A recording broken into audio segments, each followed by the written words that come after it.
I remember, I can picture the scene so perfectly. I was in my bedroom at this house that I rented. The walls were this raspberry pink color. I was lying on the hardwood floor feeling so sorry for myself and thinking, what have I done? I'm such an idiot. And then I thought, this is not helping the problem. Me sitting here crying is not going to change anything. And I could give up, but I really believed in what I was doing. And I've had so many conversations with people who really liked my idea. I just needed them to take action and sign up now. I needed to kind of put some pressure. And so I just thought, I can't give up. I've spent the last 5 months working so hard to get this started. I can't give up right now. And so I just decided to stop crying. And, I've always been told I'm a never give up kind of girl. If I really believe in something, it's just not my nature to be a quitter. I will find a way. If I really believe in something, my team will often laugh at me. And they say one of my superpowers, I guess, is when someone puts up a hurdle or a wall, I find a way around it or through it. I'm not. If I really believe in something, I'm just not going to give up that easily, so.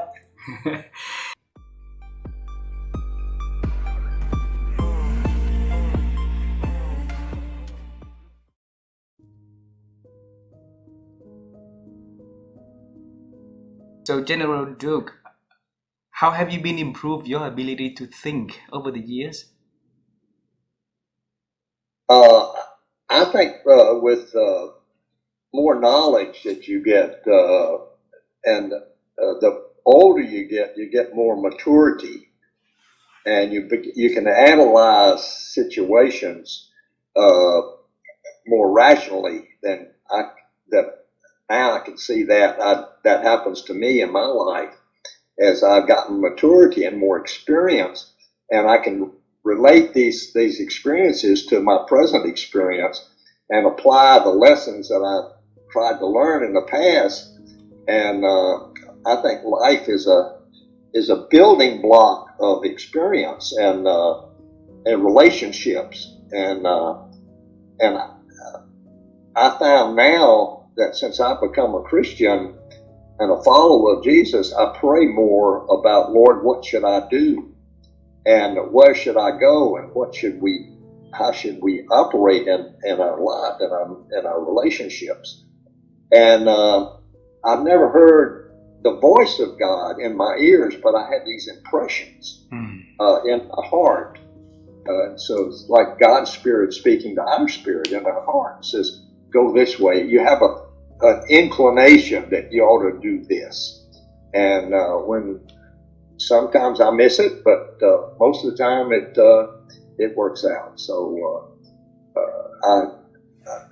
and Dottie and I, we pray a lot about decisions and what we should do and where we should go and what we should say, and it's all of these things that make us one, if you will, with God. And so it's been an exciting journey for the last 40 years or so. And, Wow. So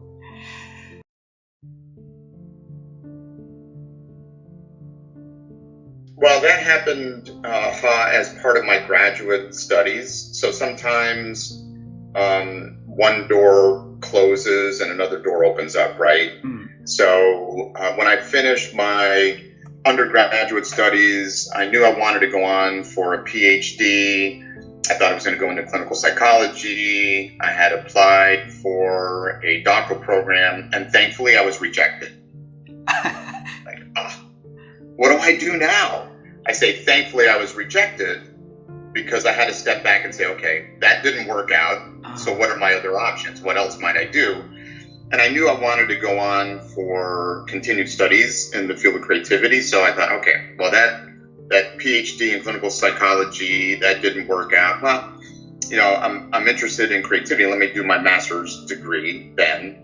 And then I'll attempt to get into a PhD program after doing a master's degree. So I chose to do my Master of Science degree in creativity and change leadership at Buffalo State. So while I was doing my master's degree, I had the chance to teach, and I had never taught before. Part of the degree was to teach an undergraduate class. So as a graduate student, you taught an undergraduate class. And that I connected to a passion that I didn't even realize I had, right? So this is why it's always important to continue to explore and try new experiences, because we don't know sometimes until we get there that we have a skill at something or we have an interest in something until we try something new. That's why I fell in love with sharing my knowledge with others and seeing other people get turned on by their creativity, who were then transformed as a result of the power of teaching. And so it was that experience when something new occurred to me. You know, I thought of psychology as counseling and clinical psychology, and this opened my eyes up to many other fields within psychology, organizational psychology in particular. And so I started to see myself working in the area of organizational psychology and eventually becoming a university professor, someone who would be teaching others, because you asked about a critical moment, that experience being in the classroom and teaching undergraduate students about creativity and seeing them go through the experience I had gone through previously was incredibly rewarding. Wow.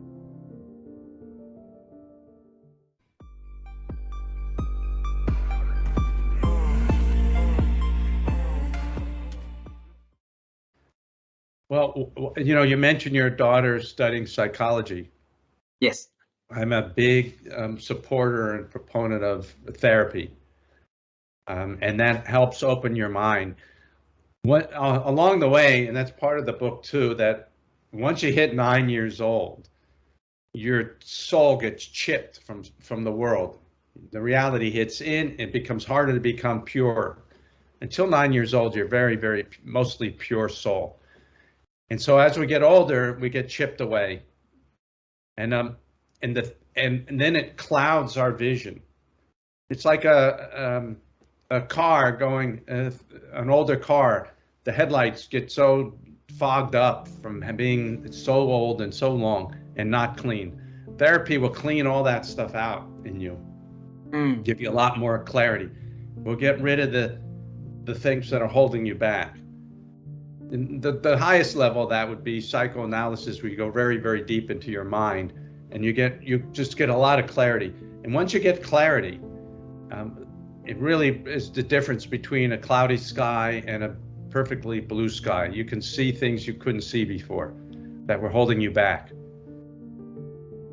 Some of us are sadly are so at that point damaged or chipped or whatever that they become addicts or alcoholics. I'm not even talking about them. I'm talking about each one of us as individuals can benefit from opening ourselves up through clarity, through therapy, from a licensed professional who's able to get in there. Not your friend, not your wife, but a licensed professional that can really clear out your mind so that you can be even more successful and do what you want to do. Beautiful.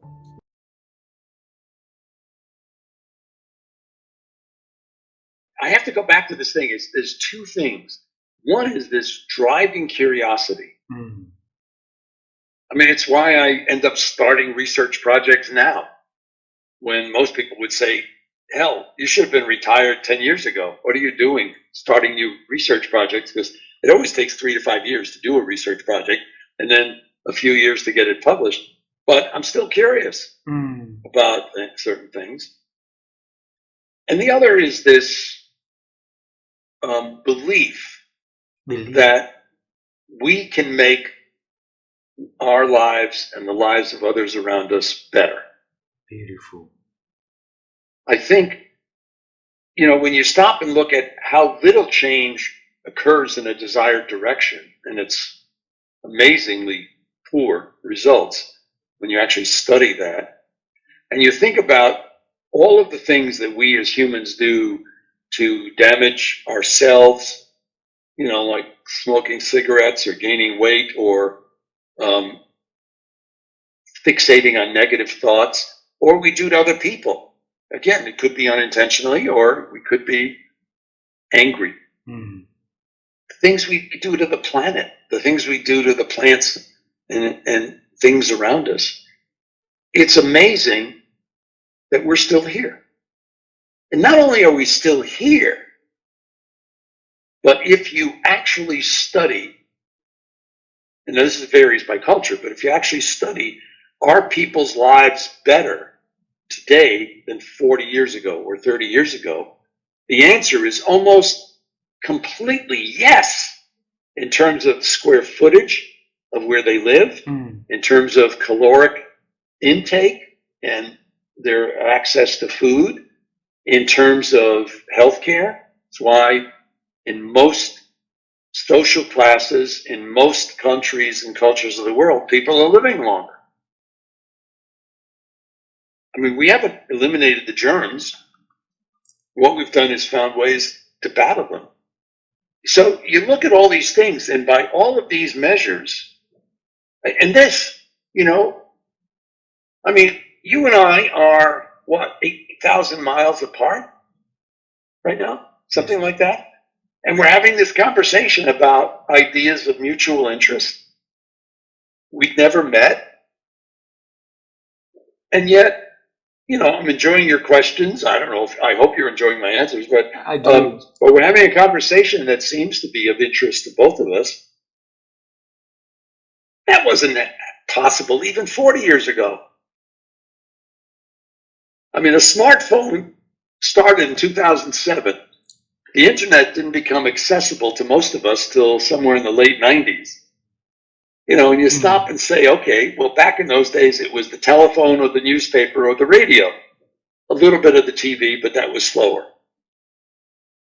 And you stop and say, oh my God,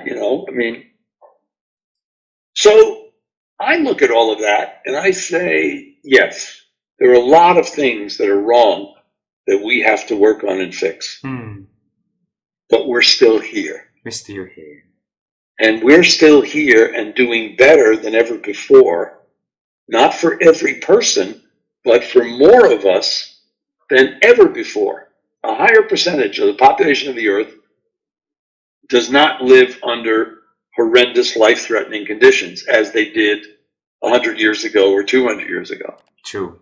So you put all that together, and why? It's because as humans, we're very innovative and adaptive. Beautiful.